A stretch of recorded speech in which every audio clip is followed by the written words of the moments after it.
भेसळमुक्त पनीर वापरून आज आपण ही चमचमीत मटार पनीरची रेसिपी बनवली आहे।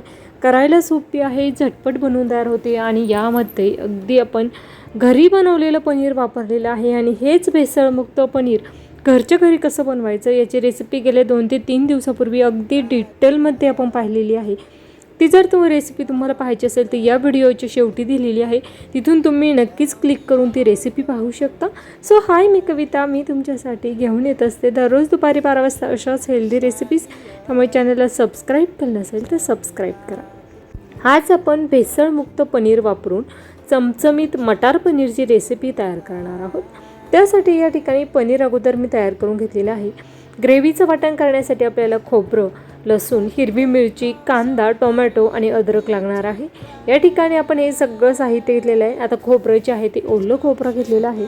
खोबरं छान असं आपल्याला भाजून घ्यायचं। आता हे खोबरं भाजण्यासाठी थोडंसं तेल टाकायचं आणि तेल टाकून छान असं लालसर रंगावर भाजून घ्यायचं।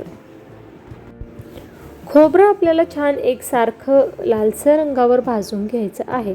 आता हे ओलं खोबरं आहे, त्यामुळे ओलं खोबरं परतवण्यासाठी आणि कांदा परतवण्यासाठी आपल्याला सारखाच वेळ लागणार आहे। त्यामुळे मी लगेचच कांदा देखील यामध्ये टाकत आहे। सुकं खोबरं असेल तर ते भाजून काढून घेतलं तरीही चालणार आहे, कारण सुकं खोबरं ही पटकन भाजली जातं। हे पहा, अगदी छान असं लालसर रंगावर आपलं भाजून झालेलं आहे। लगेचच आपण यामध्ये लसूण, हिरवी मिरची, अद्रक, टोमॅटो टाकायचं। छान असं सगळं मिक्स करायचं आणि यामध्ये अगदी थोडंसं पाणी टाकायचं, जेणेकरून टोमॅटो छान सॉफ्ट होईपर्यंत शिजलं जाईल। टोमॅटो खूप जास्त पिकलेला असेल तर या अशा पद्धतीचा शिजवण्याची गरज नाही। तुम्ही तो फक्त परतवून घेतला तरीही चालणार आहे, पण तो थोडासा कच्चा होता, त्यामुळे झाकण ठेवून छान शिजवून घेतला, त्यामुळे ग्रेव्ही आंबट लागत नाही। आता सगळं हे ग्रेव्हीसाठीचं भाजलेलं सगळं आपण छान थंड करून या ठिकाणी मिक्सरला दळून घेतलेलं आहे। हलकंसं गरम होतं, त्यानंतर छान आपण कढईमध्ये तेल टाकणार आहोत। तेल छान गरम झाल्यानंतर त्यामध्ये टाकायचं 1 चमचा जिरं छान असं फुलून द्यायचं। आता यामध्ये टाकणार आहोत अर्धा चमचा हळद आणि या ठिकाणी मसाला टाकणार आहोत। या ठिकाणी गरम मसाला आणि पनीरसाठीचा मसाला, त्याचबरोबर लाल मिर्च पावडर तिन्ही 1-1 चमचा घेतलेलं होतं, ते तिन्ही एकत्र करून ठेवलेलं होतं। त्यानंतर 1 चमचा धना पावडर टाकायची आणि सगळे जिन्नस छान तेलामध्ये तळून झाल्यानंतर त्यामध्ये जे ग्रेव्हीचं वाटण केलेलं आहे ते सगळं टाकायचं।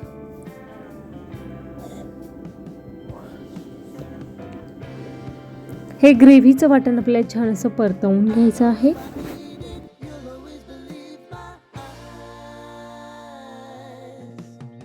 ग्रेव्हीचं वाटण छान असं परतवून घेतल्यानंतर यामध्ये शिजवलेला आपण मटार टाकणार आहोत। थोडीशी हळद मीठ टाकून शिजवून घेतलेला होता। त्यानंतर आपण पनीर कट करून ठेवलेलं आहे, ते पनीर आपल्याला यामध्ये टाकायचं आहे। त्याचबरोबर यामध्ये टाकूया चवीनुसार मीठ आणि बारीक चिरलेली कोथिंबीर टाकायची असेल तर देखील टाकू शकता। आता सध्या माझ्याकडे अवेलेबल नाही, त्यामुळे मी ती आज स्किप केलेली आहे। छान असं आपण हे सगळं मिक्स करून घेतलेलं आहे आणि अगदी 5 मिनिटासाठी ग्रेव्ही तशीच ठेवणार आहे। मीठ टाकल्यानंतर छान मिक्स करायचं आणि परफेक्ट अशी आपली पनीरची ही मटार पनीरची रेसिपी तयार झाली आहे। कविताच किचन स्टाईलने सर्व करू। रेसिपी करून पहा, कशी झाली ते कमेंट बॉक्समध्ये कळवा। रेसिपी आवडल्यास लाईक करा, शेअर करा आणि सबस्क्राईब करायला विसरू नका। त्याचबरोबर या व्हिडिओच्या शेवटी आपण भेसळमुक्त पनीरची रेसिपी टाकली आहे, ती देखील पाहायला विसरू नका। खूप छान परफेक्ट अशी आपली ही पनीरची रेसिपी तयार झालेली आहे। रेसिपी आवडल्यास कमेंट नक्कीच करा, त्याचबरोबर कमेंट बाजूला सरकून हाईप देखील नक्कीच करा। अगदी खूप छान परफेक्ट ही भाजी तयार झाली आहे। वेळात वेळ काढून माझी रेसिपी शेवटपर्यंत पाहिल्याबद्दल धन्यवाद। पुन्हा भेटूया उद्या दुपारी 12 वाजता अशाच नवीन एखाद्या छानशा रेसिपीसोबत। तोपर्यंत धन्यवाद।